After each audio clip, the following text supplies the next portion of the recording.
right from the beginning, we took the decision to have extremely realistic levels based on real-world locations. For Britain, we chose London, which is obviously one of the most famous and iconic, cities in the world. The only problem we had there was the sheer amount of famous locations in the city. I mean, it's just full of historical palaces, churches, theatres, bridges, and so on. I mean, there have been a few games in the past that have had London-based levels, but they tend to only use 2 or 3 landmarks, like Tower Bridge or Westminster Parliament Building, and they give you the impression that that is the whole of the city.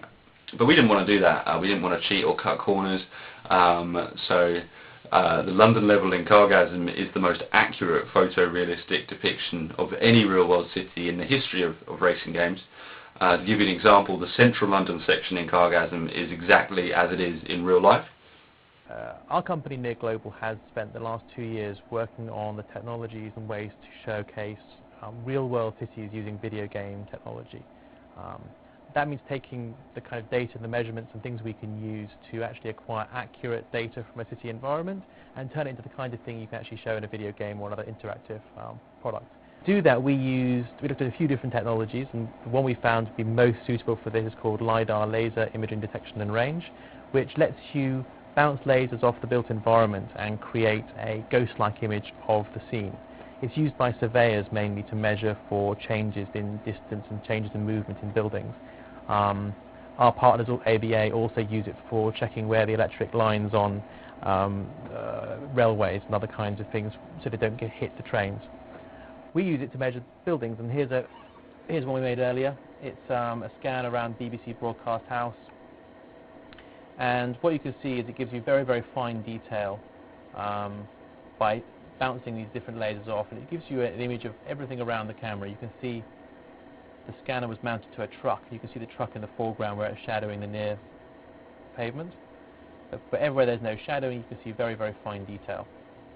Now, each of these scans is bringing off millions and millions and millions of points. And all they are is they're points. They're not actually surfaces. It's not like a photograph. It literally is a point. And if you look at the file this throws up, it's literally X, Y, Z, which are points in space. Millions and millions and millions of them.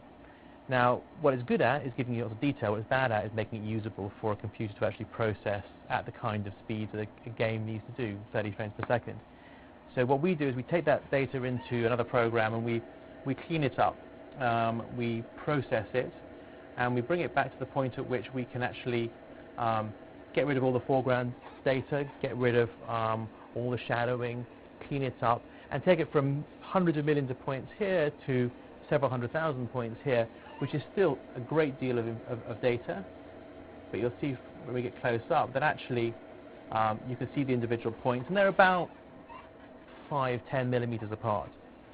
That's close enough for us to get a sharp edge on all the different details, window frames, the awnings of the building, the shop windows, etc. And from that we can create reference materials for our artists to go and say, actually, we can now build a model from this data knowing that every surface we put in, every window we position is still accurate to the same kinds of tolerances to the real world. We aim to be between 10 centimeters of accuracy to real world buildings and extend that across a whole large area. And this is the finished model that we were looking at just now in the scan data, finished by the modeling team and put into the application. So you can see we've got all the same degree of detail that we had in that scan, but it's now just the kind of model you expect to see in a kind of an interactive application, so you can get really close into it. And now it's got color, light, texture. We've got to build a process that lets us actually create components, use those components to make these buildings relatively quickly from that kind of data.